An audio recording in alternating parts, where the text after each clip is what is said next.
ही गोष्ट खरी आहे की सन्माननीय राजसाहेब काल दिल्लीला गेलेले आहेत आणि मला असं वाटतं येणाऱ्या काही तासातच स्पष्ट होईल ते कशासाठी दिल्लीला गेले आहेत, कोणाला भेटणार आहेत, काय होणार, या सगळ्या गोष्टी काही येणाऱ्या तासात स्पष्ट होतील.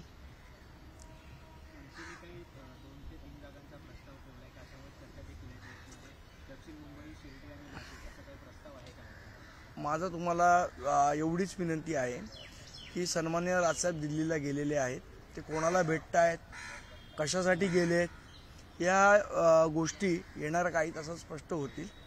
मात्र एवढं मी नक्की सांगेन आणि एवढं आत्मविश्वासाने सांगेन की सन्माननीय राजसाहेब जो निर्णय घेतील तो महाराष्ट्राच्या हिताचा असेल, हिंदुत्वाच्या हिताचा असेल, मराठी माणसाच्या हिताचा असेल आणि पक्षाच्या हिताचा असेल.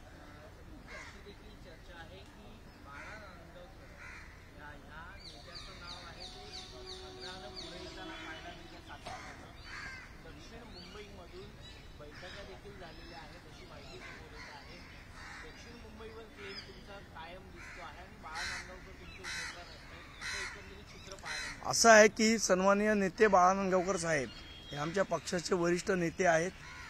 सन्माननीय साहेबांबरोबर ते अनेक वर्ष आहेत आणि सन्माननीय बाळा नांदगावकर जर दिल्लीत गेले, खासदार म्हणून गेले, तर आम्हाला महाराष्ट्र सैनिकांना सर्वांना आनंदच होईल. त्यात काही वाईट वाटण्यासारखं गोष्ट नाही आहे. काल रात्री जेव्हा दिल्लीमध्ये पोहोचले त्यावेळी पत्रकारांनी त्यांना प्रश्न विचारला की काय निमित्त होतं, त्यावेळी त्यांनी निश्चितपणे उत्तर दिलं की मला बोलावलं म्हणून मी आलो. मी तेच तुम्हाला सांगितलं की साहेब दिल्लीला गेले, ती गोष्ट खरी आहे. कशासाठी गेले आहेत, कोणाला भेटणार आहेत का, काय होणार आहे, मला असं वाटतं येणाऱ्या काही तासात स्पष्ट होईल.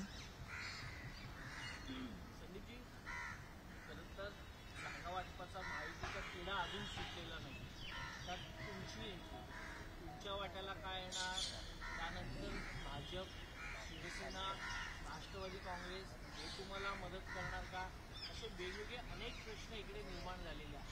कारण का आधीच पहिली भाजप आणि शिवसेनेची युती होती, त्यात राष्ट्रवादीने एंट्री घेतली, त्यात आता मनसे एंट्री घेणार. ह्या महायुतीत सहभागी होणं आपल्याला एक कार्यकर्ता नेता म्हणून आपली काय भावना? असं आहे, सन्माननीय राजसाहेब ठाकरे जो निर्णय घेतील आम्हाला संपूर्ण विश्वास आहे की तो महाराष्ट्राच्या हिताचा असेल. जो निर्णय घेतील तो पक्षाच्या हिताचा असेल आणि ते जे आदेश देतील त्या आदेशाप्रमाणे काम करणं हे महाराष्ट्र सैनिक म्हणून आमचं कर्तव्य आम्ही मानतो आणि आम्ही त्या आदेशाप्रमाणे आत्तापर्यंत काम करत आलो आहे. कधी यश आलं, कधी अपयश आलं, पण त्यांनी खचून न जाता ते जो आदेश देतील त्याप्रमाणे आम्ही काम करत आलो आहे आणि यापुढेही साहेब जो आदेश देतील त्याप्रमाणे त्याची अंमलबजावणी रस्त्यावर करण्याची जबाबदारी ही महाराष्ट्र सैनिक म्हणून आमची असेल. सर, एक मिनिट. राज ठाकरे नेहमी गेल्या 2-3 वर्षामध्ये भाषणामधून नेहमी म्हणतात की महाराष्ट्रात राजकारणाचा चिखल झालेला आहे. मग आता या ज्या चिखलामध्ये मनसे सुद्धा उतरणार का? नाही, चिखल झाला ही वस्तुस्थितीच आहे ना. 2019ला सुरुवात झाली त्याची, ज्या वेळेला शिवसेना आणि भाजप यांनी एकत्र निवडणुका लढवल्या, लोकांनी एकत्र त्यांना सरकार बनवण्याचा कौल दिला. असं असताना शिवसेना जाऊन काँग्रेसच्या मांडीवर बसली, त्यामुळे चिखलाची सुरुवात ही तिकडनंच झाली. मग आपणही त्या चिखलात उतरणार? मुळात विषय असा आहे की महाराष्ट्राचं हित कशात आहे हे लक्षात ठेवून राजसाहेब निर्णय घेतील. राजसाहेब भाषणामध्ये एक गोष्ट सातत्यानं म्हणायची की माझ्या हाती एक हाती सत्ता द्या, मी विकास करून दाखवतो. तर आता अशा या 3 लोक जे मला वाटतं अजून बऱ्याचशा गोष्टी स्पष्ट व्हायच्या आहेत, त्या होऊ द्या, मग त्याच्यानंतर आपण निश्चितपणे बोलू.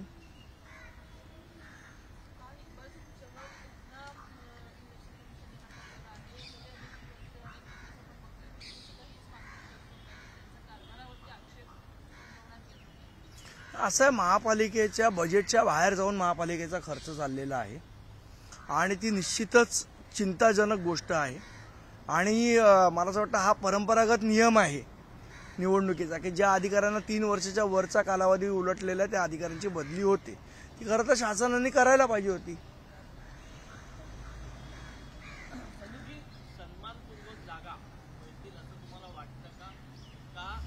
मी म्हटलं मुळात युती, महायुती, आम्ही जाणार हे सगळ्या आपण बातम्या चालवत आहेत, त्याबद्दलची स्पष्टता येत्या काही तासात जशी तुम्हाला हवी आहे तशी आम्हालाही हवी आहे ती येईल, त्यावेळेला आपण बोलू.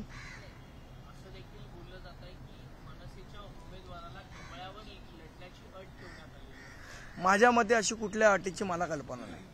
ती अट आपल्याला मान्य नाही. अशी कुठली अट ठेवली आहे किंवा काय अशी मला कुठली कल्पना नाही. आपल्याला किती जागा अपेक्षित आहेत महायुतीत? येणाऱ्या काही तासामध्ये सन्मान्य राजसाहेब आपली भूमिका स्पष्ट करतील, त्याच्यानंतर आपण बोलू. तुमचं आणि विश्वासपात मैदानामध्ये एकूणच दिल्लीचं जे प्रमाण वाटतं त्यावर तुम्ही बैठक घेतली. सन्माननीय अविनाश ढाकणे साहेब आले होते, त्याप्रमाणे त्यांनी महानगरपालिकेला सूचना दिलेल्या आहेत.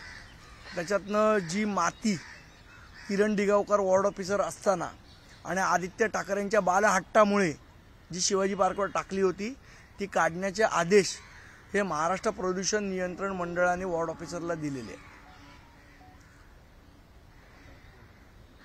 ओके.